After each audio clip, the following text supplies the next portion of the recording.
usually not a compliment. It usually has to do with the fact these animals do have a lot of fat or blubber on them. And it makes sense. If you live in the Arctic, you're a warm-blooded animal, you got to stay warm somehow, and that's essentially how they do it, is by having a thick mattress of blubber. How thick? Well, if you stick out your thumb and your little finger and find a hip bone, put that next to it. That's about the thickness of blubber on an adult beluga. So yeah, that's a whole lot of maktak. However, they do have parts of their body that do not have a lot of fat or blubber on them, and we're the same way. If we go outside without gloves and it's cold, our fingers get chilly, or our ear tips.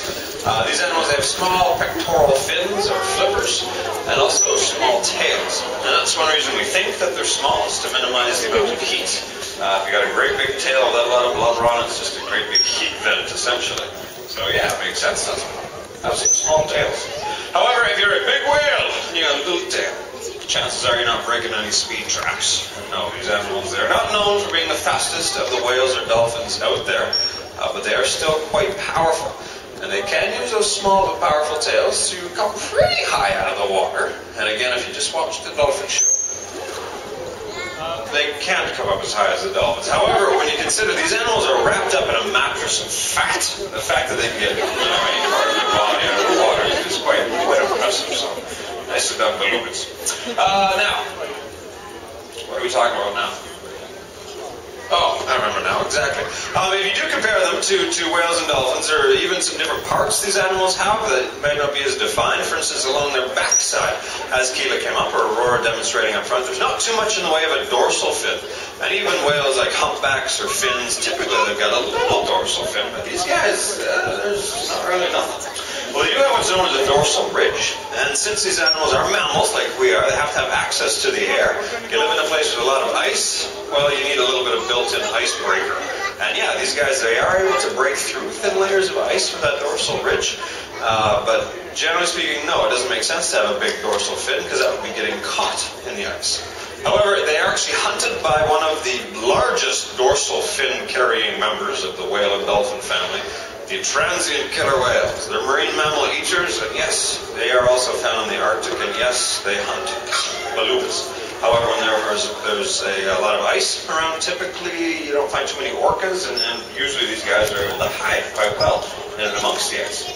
However, if you're hiding under the ice and it's really dark, well, chances are it's even darker underneath the ice, and so what do? Well, you call for help. If that doesn't work, well, you try again. And yes, these animals are known for being very vocal and a wide variety of noises that they're able to make. And if you listen closely, every now and again, on the wind in Standley Park.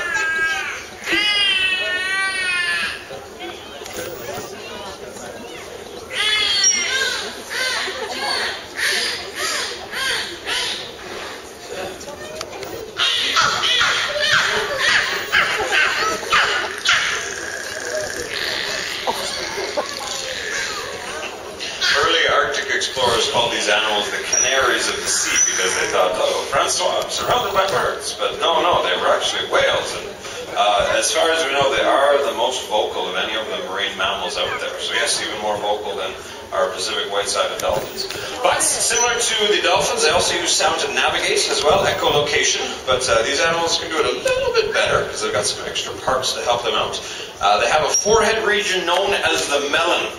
And while a lot of cetaceans, yes, can echolocate, yes, have a melon, these guys can actually move theirs. They can wiggle that melon. And you might want to try it at home. Shake your forehead, wiggle it around, see if it changes how you sound. But yes, the melon shapes and adjusts the echolocation sounds that they're making, giving these animals a unique ability to pretty much see in the dark, which is kind of cool because I can't see in the dark.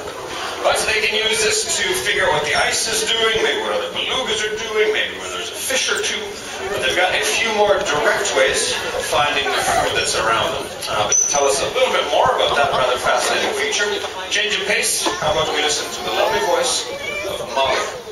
Hello everyone, I'm standing over here at the back of the habitat, giving you a wave so you can see where my voice is coming from. Belugas are opportunistic hunters. This means that they'll eat just about anything. Here at the aquarium, we feed them a combination of squid and small fish, such as herring, capelin, and salmon. Belugas will also eat marine invertebrates, like clams and worms that hide underneath the sand at the bottom of the ocean. But how do they get to these foods? They don't have hands like we do. Belugas do have a very unique feeding technique that few other whales and and dolphins have. They use their flexible lips to spit water into the sand, as you may see some of our whales demonstrate.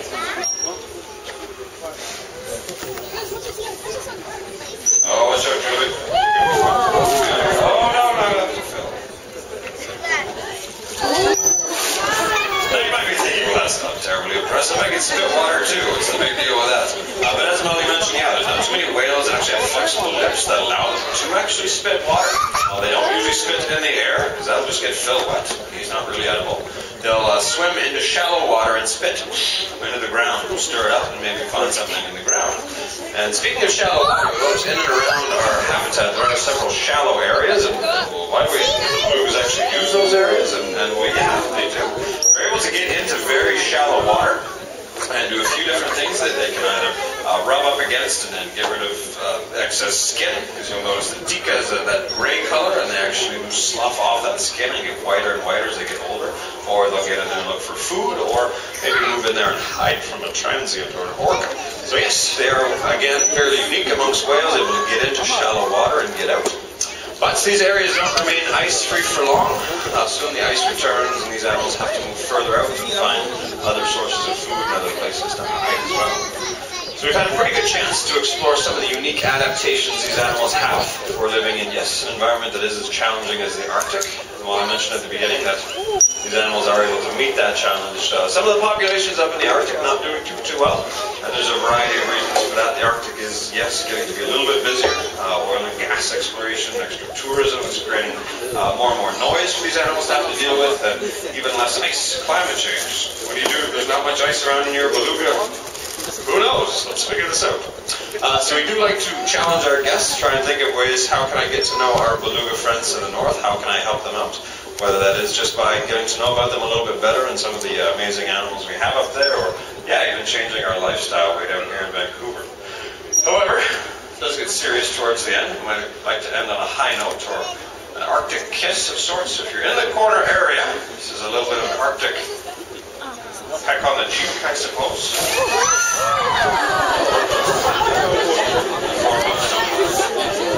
Water. Thanks so much for joining us, you clients. On behalf of myself, the trainers, and our remarkable belugas, have a lovely opportunity at the Vancouver Aquarium.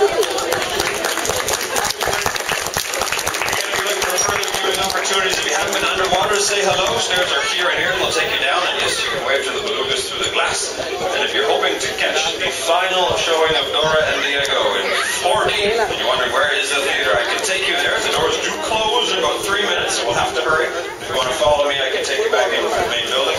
And if you have any questions for the trainers, they'll meet you on the far side over there. Thanks so much.